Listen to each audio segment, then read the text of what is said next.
Listing users. Navigate to the Users page from the Administration panel. The page displays a table of all users, including columns like Name, Email, Role, Status, Actions. You can filter users by name, email, or role. Creating a user. Click the Add New button. Fill out the form with the following details: name, email, password. Assign a role from the drop-down. Avatar, status. Click on the Submit button to add the user to the system.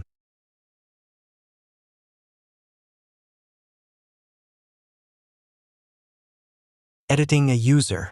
In the Actions column of the user list, click the Edit button. Now you can update user details.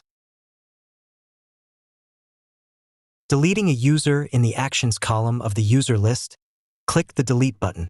Confirm the deletion in the pop-up dialog.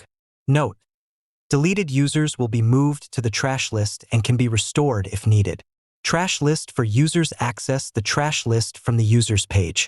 This page displays all deleted users with options to restore, permanently delete. Use the search bar to find specific users in the trash list.